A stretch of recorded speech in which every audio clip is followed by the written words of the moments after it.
Assalomu alaykum, aziz tomoshabinlar. Bugun men sizlar bilan nafaqaxo'rlarimiz uchun juda muhim, hatto shoshilinch xabarni bo'lishmoqchiman. 1 maydan boshlab pensiya ta'minoti tizimida jiddiy o'zgarishlar kuchga kiradi va bu ma'lumot sizning shaxsiy moliyaviy ahvolingizga bevosita ta'sir qilishi mumkin. Bu shunchaki bir qoida emas, balki ko'plab insonlarning kundalik hayotiga, ularning daromadiga ta'sir qiluvchi muhim yangilik. Shuning uchun men har bir so'zimga diqqat bilan quloq solishingizni so'rayman. Hozirda kanalimizga obuna bo'lib, ushbu videoga like bosishni unutmang. Chunki bu ma'lumotni ko'proq odamlar ko'rishi va undan xabardor bo'lishi juda muhim. Sizning har bir like'ingiz va obunangiz bizning ma'lumotlarimiz kengroq tarqalishiga yordam beradi. Keling, avvalo muammoning ildiziga qaytaylik. Oldinlari pensiyalarni qayta hisoblash jarayoni ancha murakkab va noqulay edi. Pensiya miqdorini oshirish yoki unda yuzaga kelgan o'zgarishlarni hisobga olish uchun ko'pincha uzoq navbatlarda turish, qog'oz hujjatlarning katta to'plamini yig'ish va turli idoralarga yugurish talab qilinardi. Ba'zi ishlashda davom etayotgan nafaqaxo'rlarimiz o'zlarining qo'shimcha mehnat stajlari yoki oylik maoshlaridagi o'sishlar pensiyalariga to'liq aks etmayotganidan shikoyat qilishardi. Ular ko'pincha pensiyani qayta hisoblatish uchun yangidan ariza yozishlari, buning uchun esa qo'shimcha vaqt va kuch sarflashlari kerak edi. Bu jarayon keksalarimiz uchun haqiqiy bosh og'riqqa aylanadi, chunki ularning sog'lig'i ham, kuchi ham har doim bunga imkon bermasdi. Ma'lumotlarning tarqoqligi, turli idoralar o'rtasida ma'lumot almashinuvi to'liq yo'lga qo'yilmagani sababli ba'zida insonlarning haqli daromadlari hamda mehnat stajlari to'liq hisobga olinmas edi. Pensiya jamg'armasi bazalaridagi ma'lumotlar eski yoki noto'g'ri bo'lishi ham odatiy hol edi. Endi esa vaziyat tubdan o'zgaradi. 1 maydan boshlab nafaqaxo'rlar uchun pensiya hisoblashning yangi soddalashtirilgan mexanizmlarini joriy etish to'g'risidagi yangi qonun yoki prezident qarori kuchga kiradi. Bu qonun nafaqaxo'rlarimizning hayotini sezilarli darajada yengillashtirishga, pensiya hisoblash jarayonini shaffof va adolatli qilishga qaratilgan. Yangi tizimning asosiy maqsadi pensiyalarni qayta hisoblashni avtomatlashtirish va uni inson omilisiz amalga oshirish. Ya'ni ko'p hollarda sizdan hech qanday ariza yoki hujjat talab qilinmasdan pensiya jamg'armasi o'z bazasidagi ma'lumotlar asosida pensiyangizni avtomatik ravishda qayta hisoblab chiqadi. Bu esa ortiqcha yugur-yugurlarni va qog'ozbozliklarni kamaytiradi, vaqt hamda asablaringizni tejaydi. Bu o'zgarishlar asosan ikki guruh nafaqaxo'rlarga ta'sir qiladi. Birinchidan, ishlamayotgan nafaqaxo'rlarimiz uchun yangi avtomatik qayta hisoblash mexanizmi joriy etiladi. Agar sizning oxirgi ish beruvchingiz ma'lumotlarni elektron tarzda va o'z vaqtida pensiya jamg'armasiga taqdim etgan bo'lsa, sizning pensiyangiz avtomatik tarzda, ya'ni sizning ishtirokingizsiz yangi daromadlar va stajlar hisobga olinib, qayta hisoblanadi. Bu ayniqsa so'nggi ish joyida oylik maosh sezilarli oshgan. Ammo pensiyaga chiqqandan keyin qayta hisoblatishga ulgurmaganlar uchun katta yangilik. Ikkinchidan, ishlayotgan nafaqaxo'rlarimiz uchun esa muhim bir talab qo'yiladi. Ular o'zlarining hozirgi ish joylari va daromadlari haqidagi ma'lumotlarni muntazam ravishda yangilab borishlari shart. Bu ma'lumotlarni onlayn portal orqali yoki soddalashtirilgan deklaratsiya shaklida topshirish orqali amalga oshiriladi. Agar bu talab bajarilmasa, kelajakdagi pensiya qayta hisob kitoblarida joriy ish staji va daromadlar inobatga olinmasligi mumkin. Bu esa sizning kelajakdagi pensiyangizga salbiy ta'sir ko'rsatishi mumkin. Keling, bu o'zgarishlarni yanada aniqroq tushunish uchun bir necha real hayotiy misollarni ko'rib chiqamiz.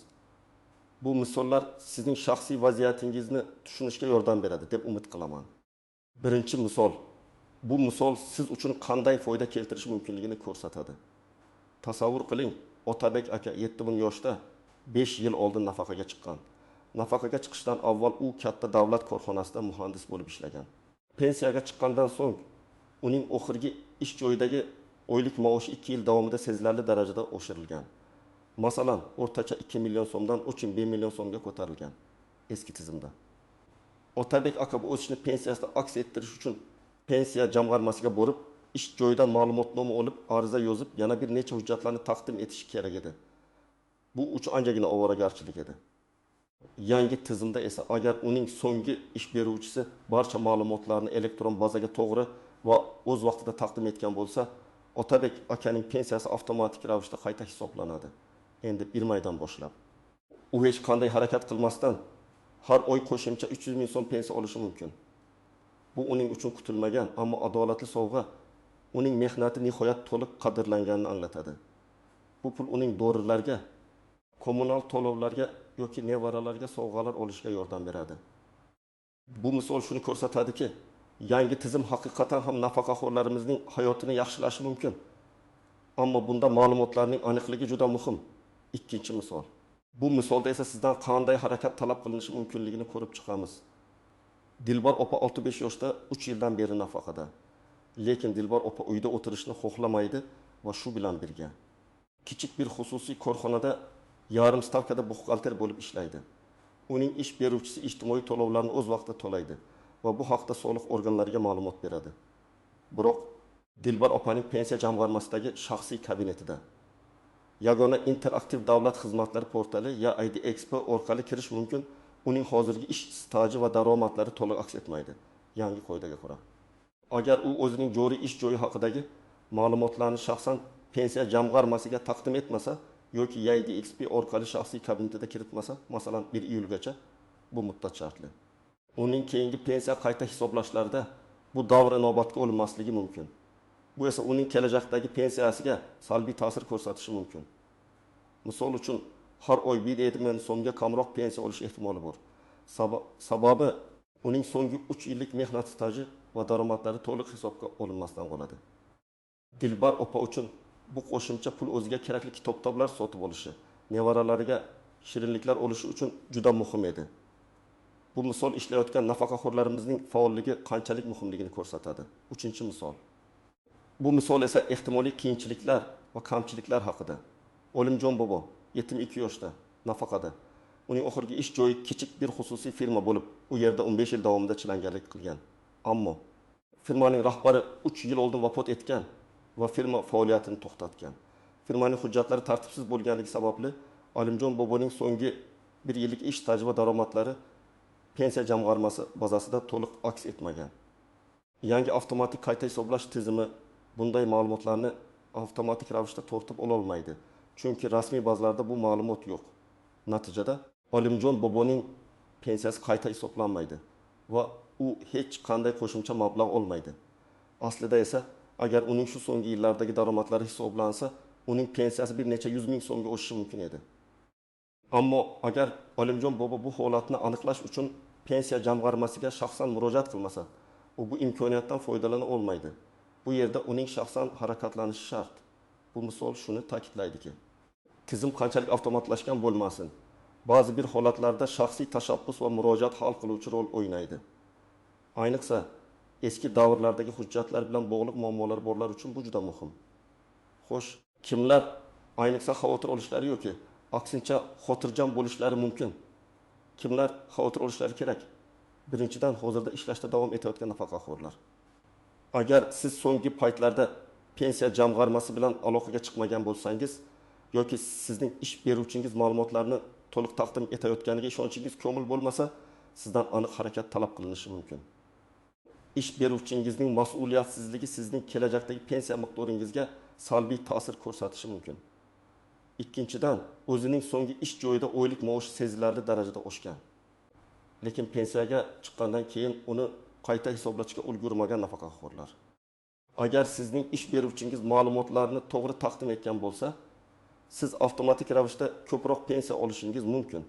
Ammo agar sizning pensiya jamg'armasi bazasidagi ma'lumotlaringizda qandaydir kamchiliklar mavjud bo'lsa, uni tuzatish uchun sizdan harakat talab qilinadi.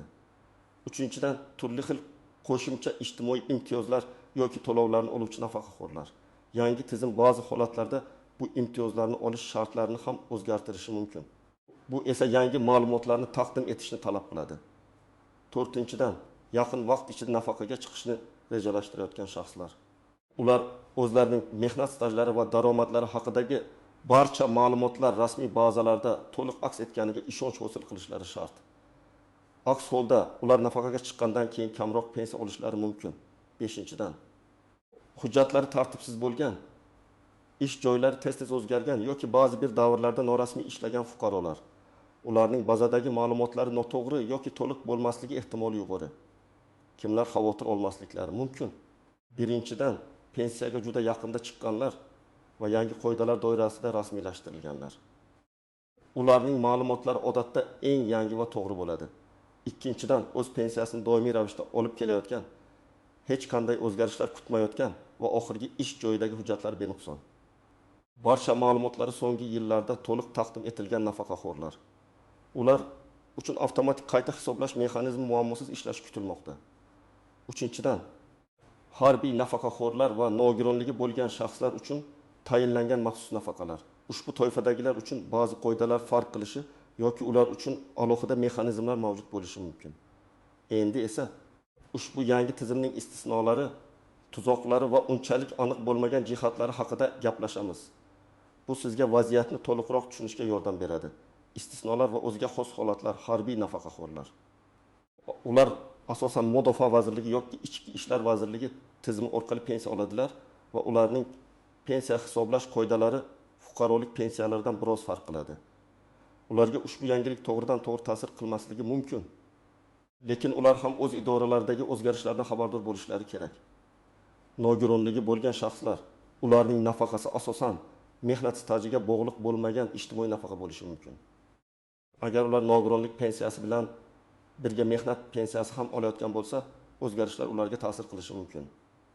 Lekin faqatgina ijtimoiy nafaqa oluvchilarga bu qoidalar to'g'ridan to'g'ri tegishli emas.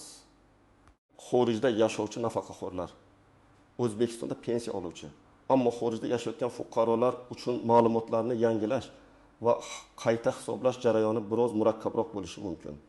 Ular diplomatik vakolatxonalar orqali harakat qilishlari yoki O'zbekistonda ishonchli vakilga murojaat qilishlari talab qilinishi mumkin. Faoliyat turi bo'yicha maxsus pensiyalar, ba'zi soha xodimlari, masalan, konchilar, uchuvchilar uchun maxsus pensiya shartlari mavjud.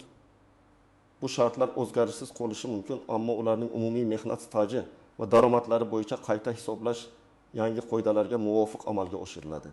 Tuzoqlari va e'tibor berish lozim bo'lgan jihatlar eski ma'lumotlar va qog'ozbozlik.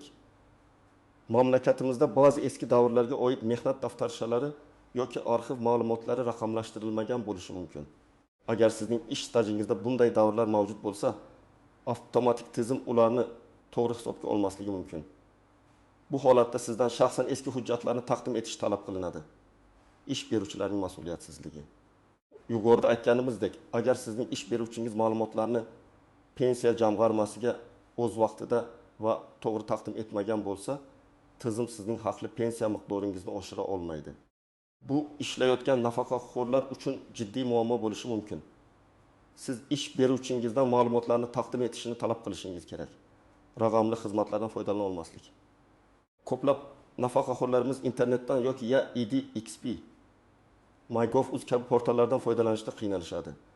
Agar yangi qoidalar ma'lumotlarni onlayn taqdim etishni talab qilsa, bu ular uchun qiyinchilik tug'dirishi mumkin. Bunday holatda ularga farzandlari, nabiralari yoki davlat xizmatlari markazlari yordam berishi mumkin.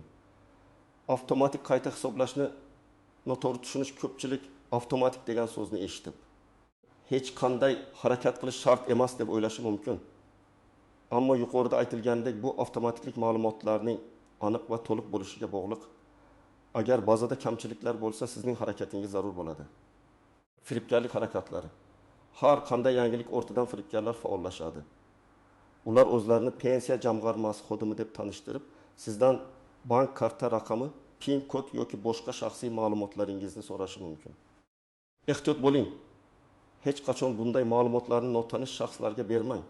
Pensiya jamg'armasi yoki banklar sizdan telefon orqali PIN kod yoki karta raqami talab qilmaydi. Barcha rasmiy murojaatlar faqatgina pensiya jamg'armasining rasmiy idoralari yoki davlat xizmatlari markazlari orqali amalga oshiriladi. Noyob jihatlar va noaniq nuanslar, qayta hisoblash metodikasining o'zgarishi, pensiyalarni hisoblash formulasi yoki hisobga olinadigan davrlar bo'yicha kichik o'zgarishlar bo'lishi mumkin. Bu o'zgarishlar ba'zi guruh nafaqaxo'rlarga boshqalarga nisbatan ko'proq ta'sir qilishi mumkin. Masalan, ish stajida uzilishlar bo'lganlarga bu haqida rasmiy hujjatlarni o'qib chiqish yoki pensiya jamg'armasidan aniqlashtirish muhim. Onlayn shaxsiy kabinetning ahamiyati EDXP, MyGov.uz portalidagi shaxsiy kabinetingizdan foydalanishni o'rganing. Bu yerda siz o'zingizning mehnat stajingiz, oylik maoshlaringiz va pensiya jamg'armasiga kiritilgan boshqa ma'lumotlarni tekshirishingiz mumkin. Agar sizda shaxsiy kabinet bo'lmasa, uni ochishni o'rganing yoki farzandlaringizdan yordam so'rang. Bu kelajakda juda ko'p qog'ozbozlikdan xalos qiladi. Ishlayotgan nafaqaxo'rlar uchun ma'lumotlarni yangilash bo'yicha aniq muddatlar belgilanishi mumkin. Masalan, har chorakda yoki yilda bir marta. Bu muddatlarga rioya qilish juda muhim. Chunki ularni o'tkazib yuborish keyingi qayta hisoblashda kechikishlarga sabab bo'ladi. Xulosa qilib aytganda, yangi tizimning asosiy maqsadi adolatli va shaffof bo'lishdir.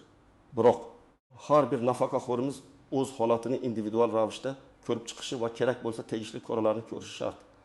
Endi esa aziz do'stlar, eng muhim qismga o'tamiz: amaliy maslahatlar. Bu sizning har biringiz uchun juda muhim. Shuning uchun diqqat bilan tinglang. Siz bu vaziyatda nima qilishingiz kerak? Qadam-qadam ko'rsatmalar beraman. Birinchi qadam, hozirgi pensiya to'g'risidagi ma'lumotnomangizni diqqat bilan tekshiring. Sizga har oy to'lanayotgan pensiya miqdori va undagi har qanday o'zgarishlarni bilishingiz kerak. Agar biror narsa aniq bo'lmasa yoki sizga shubhali tuyulsa, yozib oling. Bu sizning boshlang'ich nuqtangiz bo'ladi. Ba'zi pensiya to'lov varaqalarida nafaqaning tarkibiy qismlari ham ko'rsatilgan bo'lishi mumkin. Ikkinchi qadam, pensiya jamg'armasining veb-saytidagi shaxsiy kabinetingizga yoki yagona interaktiv davlat xizmatlari portali (IDXP), MyGov.uz orqali o'zingizning shaxsiy sahifangizga kiring. Bu yerda siz o'zingizning mehnat stajingiz, oylik maoshlaringiz va pensiya jamg'armasiga taqdim etilgan barcha ma'lumotlarni tekshirishingiz mumkin. Agar sizda shaxsiy kabinet bo'lmasa, uni ro'yxatdan o'tkazing. Buning uchun sizga elektron raqamli imzo kerak bo'lishi mumkin. Agar bu jarayon siz uchun qiyin bo'lsa, farzandlaringiz, nabiralaringiz yoki yaqinlaringizdan yordam so'rang. Ular sizga bu jarayonda yordam bera oladi. IDXP orqali siz pensiya va nafaqa ma'lumotlarini olish xizmatini topishingiz mumkin. Bu yerda sizning pensiya hisoblash uchun asos bo'lgan barcha ma'lumotlaringiz aks etadi. Ayniqsa, oxirgi ish joyingizdagi maoshlaringiz va ish stajingiz to'liq aks etganiga ishonch hosil qiling.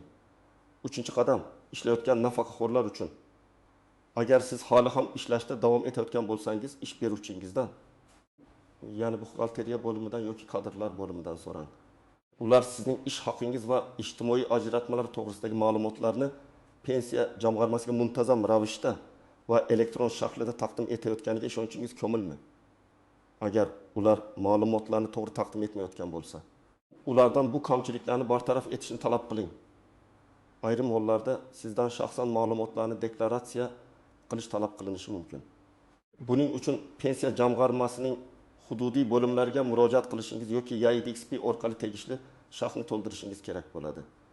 Bu qadamni o'tkazib yubormang. Chunki bu sizning kelajakdagi pensiyangiz miqdoriga bevosita ta'sir qiladi. 4-qadam, yaqinda ishlashni to'xtatgan nafaqaxo'rlar uchun.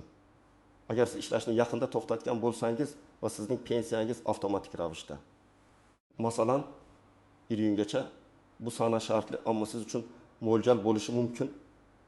Darhol o'zingizning yashash joyingizdagi pensiya jamg'armasi bo'limiga murojaat qiling.